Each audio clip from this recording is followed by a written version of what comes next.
a great and wondrous sign appeared in heaven: a woman clothed with sun, with the moon under her feet, and a crown of 12 stars on her head.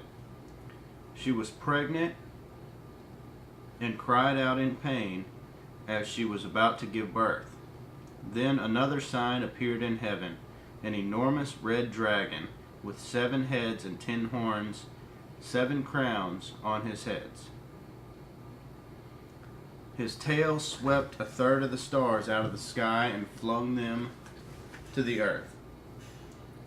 The dragon stood in front of the woman who was about to give birth,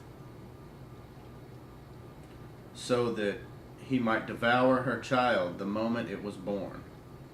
She gave birth to a son, a male child, who will rule all the nations with an iron scepter. And her child was snatched up to God and to his throne. The woman fled into the desert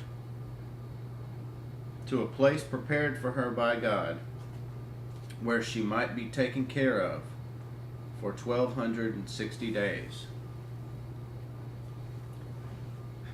And there was war in heaven.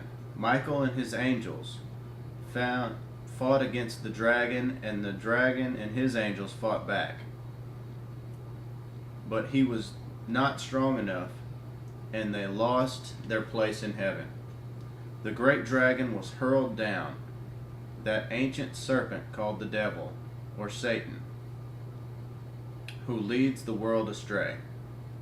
He was hurled to the earth, and his angels with him.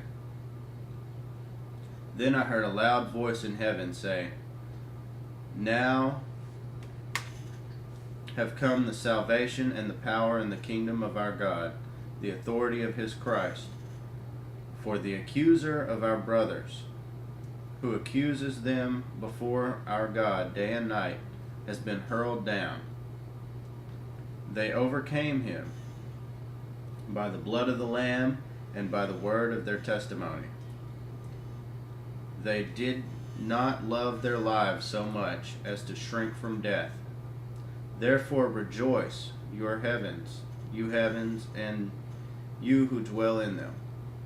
But woe to the earth and the sea, because the devil has gone down to you. He is filled with fury, because he knows that his time is short."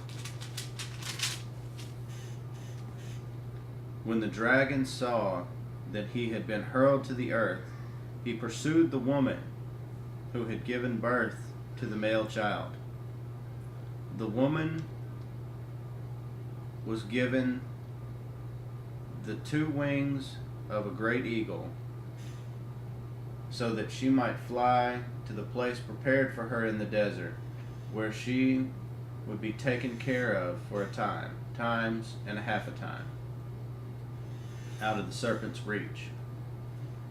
Then from his mouth the serpent spewed water like a river, to overtake the woman and sweep her away with the torrent. But the earth helped the woman by opening up its mouth and swallowing the river that the dragon had spewed out of his mouth. Then the dragon was enraged at the woman, and went off to make war against the rest of her offspring, those who obey God's commandments and hold to the testimony of Jesus.